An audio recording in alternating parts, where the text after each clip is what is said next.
Hola, soy Gustavo, bienvenidos a una nueva entrega de Savix en 10 minutos.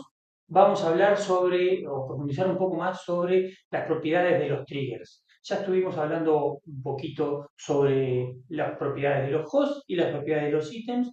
Ya vimos también que no nos dio para hacer todo lo profundo que queremos.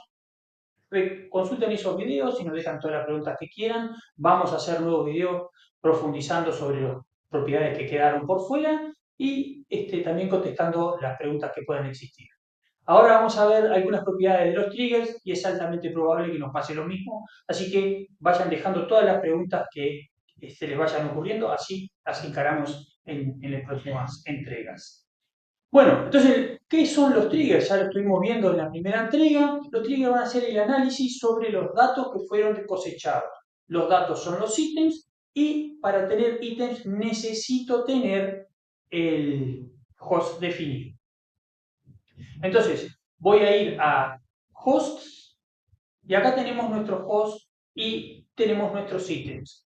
Queremos definir un trigger, vamos a la lista de triggers, hacemos create trigger, le vamos a poner un nombre que debe ser descriptivo de cuál es el problema, lo que fuere que yo tenga acá. Acá va a ir una descripción del problema. Como ven, event name se copia tal cual la descripción que acabo de poner. En el event name nosotros podríamos especificar otros nombres distintos al nombre del trigger para diferenciar esos distintos situaciones de problema. El trigger va a ser la condición que me dice que estoy en problema. Cada vez que analizo esa condición, genero un evento de problema. Ese evento de problema va a tener el nombre que yo ponga aquí. Vamos a ver después cómo podemos hacer uso de eso de una manera interesante.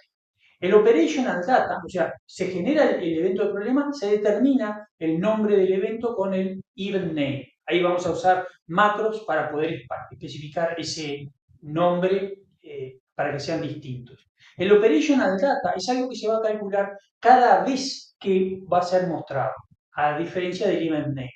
El event name se determina cuando se genera y no se toca nunca más. El operational data puede estar actualizando datos más recientes.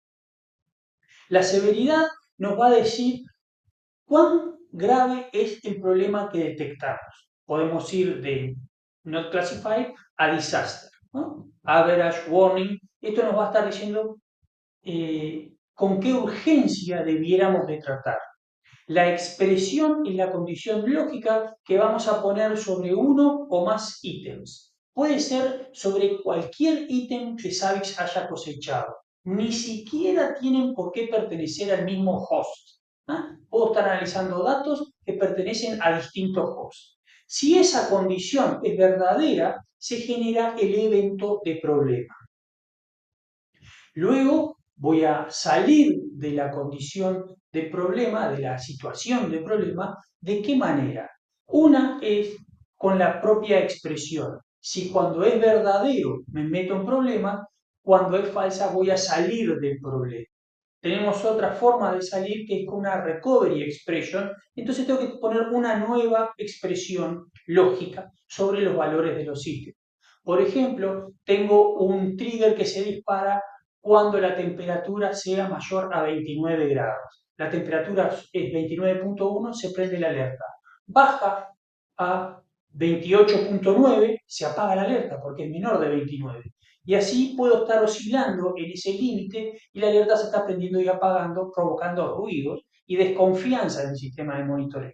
Tengo que evitarlo. Entonces, ¿de qué forma? Voy a ponerle otro umbral que cuando pase ese otro umbral, recién ahí voy a apagar la alerta. O sea, la prendo cuando sube de 29, pero la apago cuando baja de 20, por poner un ejemplo.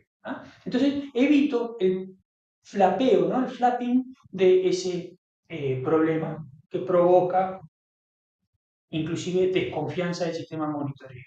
Después tenemos otra opción que es none, que eso quiere decir que el trigger no se va a cerrar automáticamente.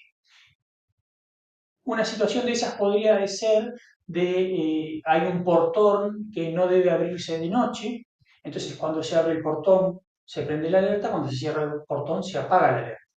Si se abrió el portón en la noche pero me lo cerraron, cuando yo vuelva no voy a saber que ese portón estuvo abierto.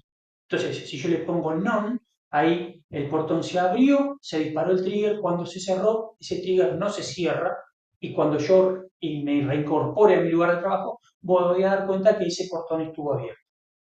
Obviamente no va a quedar toda la vida prendido. Entonces, ¿qué posibilidades tengo? Hacer un allow manual close. El allow manual close va a permitir que un usuario venga y cierre manualmente ese problema.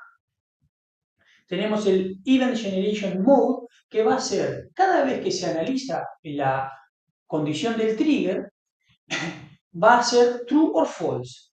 Cuando es true, entro en problema. La segunda vez que analizo y vuelvo a encontrar un true, o sea, vuelvo a detectar el problema, ¿qué hago? ¿Genero nuevamente un problema o ya te avisé y ahora no voy a hacer nada? Entonces, si es single, ya generé un evento de problema, no genero nuevos eventos de problema. Si es múltiple, cada vez que se genere, que yo analice el trigger y me dé true la condición, ahí voy a generar un nuevo evento de problema. Vamos a ver para qué sirve esto en futuras entregas.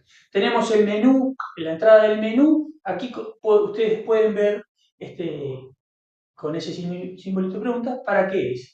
Entonces, con esto vamos a tener una entrada en el menú que nos va a mandar a una URL.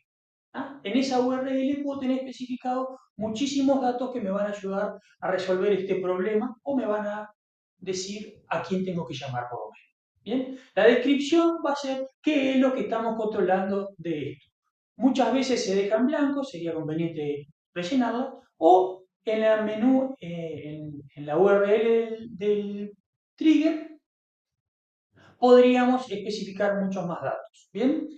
Enable quiere decir que este trigger va a estar siendo analizado.